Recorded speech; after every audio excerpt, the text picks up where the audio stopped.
قتل گاہوں سے چنکر ہمارے علم اور نکلیں گے عشاق کے قافلے، جن کی راہ طلب سے ہمارے قدم مختصر کر چلے درد کے فاصلے۔ السلام علیکم، میں ہوں قمرالزمان خان۔ تاریخ بڑا ایک متضاد منظر دکھاتی ہے۔ 1947 میں جب ایک طرف انگریز سامراج کے ساتھ ساز باز کر کے برِ صغیر کو دو حصوں میں تقسیم کیا جا رہا تھا اور سامراجی نظام کو جوں کا توں چلانے کے لیے ایک معاہدہ کیا جا چکا تھا، تو اسی وقت ایک نوجوان جو حیدرآباد دکن میں اس کا جنم ہوا تھا، ایک انتہائی امیر فیملی میں، ان کے والد صاحب اس وقت کے مہاراجہ کے سیکرٹری تھے اور ان کی والدہ معروف مسلم لیگی محسن ملک کی صاحبزادی تھی۔ حیدرآباد دکن کا شاہی خاندان قرار دیے جانے والے گھرانے میں پیدا ہونے والا حسن ناصر اپنے اندر آزادی کی تڑپ لے کے حریت پسندی کے خیالات کے ساتھ اس وقت اپنے ہم عمر جو نو عمر تھے اسٹوڈنٹس کے ساتھ مل کے حیدرآباد دکن کو آزاد کرانے کی کوشش کر رہا تھا۔ وہ تلنگانہ کی کسان جدوجہد سے متاثر تھا اور خاص طور پہ غلام محی الدین کھدری سے اور ان کی جو شاعری تھی، انقلابی شاعری، ان سے متاثر تھا۔ اور وہ کیوں متاثر نہ ہوتا؟ کیونکہ اس کا اپنا سگا ماموں سبھاش چندر بوس کی انڈین لبریشن آرمی میں نیتا سبھاش چندر کا بالکل قریبی ساتھی تھا۔ اس کے گھرانے میں نوجوان کمیونزم سے، سوشلزم سے، مارکسزم سے واقف تھے اور وہ ان دنوں بھی سماج کو بدلنے کی جدوجہد میں مصروف تھے۔ اس لیے بالکل ابتدائی آغاز میں جب حیدرآباد اسٹوڈنٹ یونین کے اندر حسن ناصر نے ایک متحرک کردار ادا کرنا شروع کیا تو ان کی ہڑتالوں کا یا احتجاج کا جو محور تھا وہ IRA کے گرفتار کارکنوں کی رہائی تھا۔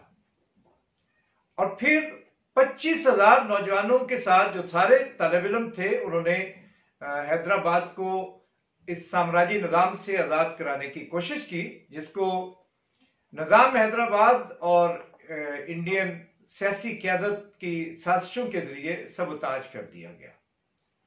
پھر کچھ عرصے کے لیے حسن ناصر بمبئی گئے تو بمبئی میں بھی انہوں نے ٹریڈ یونین اور طلبہ سیاست میں بھرپور حصہ لیا، لیکن جب 1947 میں بٹوارا ہو گیا تو اس وقت کی جو کمیونسٹ پارٹی آف انڈیا تھی، جس کے فیصلے کے تحت مسلمان کمیونسٹ لیڈر پاکستان آ رہے تھے، تو سید سجاد ظہیر کے ساتھ اور ان کے دیگر ساتھیوں کے ساتھ سجاد ظہیر کے کہنے پہ ہی حسن ناصر پاکستان آ گئے۔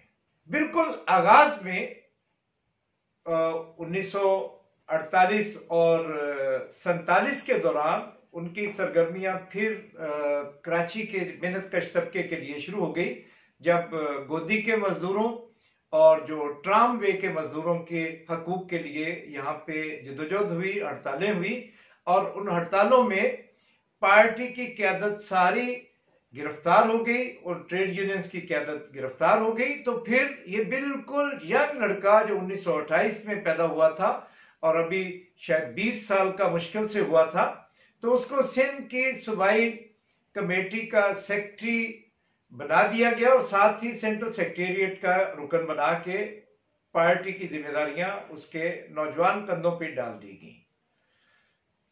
لیکن یہ سلسلہ زیادہ عرصہ نہیں چل سکا۔ ابھی پاکستان بنتے ہی ایک کشمکش شروع ہوئی۔ اسی دوران ایک راولپنڈی سازش کیس منظر-عام پہ آیا اور اس میں جتنی کمیونسٹ پارٹی آف پاکستان تھی اور جنرل اکبر سمیت ان کی بیوی سمیت سب کو گرفتار کر لیا گیا۔ گرفتار ہونے والوں میں یہ نوجوان حسن ناصر بھی شامل تھا۔ حسن ناصر 1951 میں رہا کر دیے گئے۔ 1951 میں رہا ہوتے ہی انہوں نے پھر پارٹی کو منظم کرنا شروع کیا، چونکہ کمیونسٹ پارٹی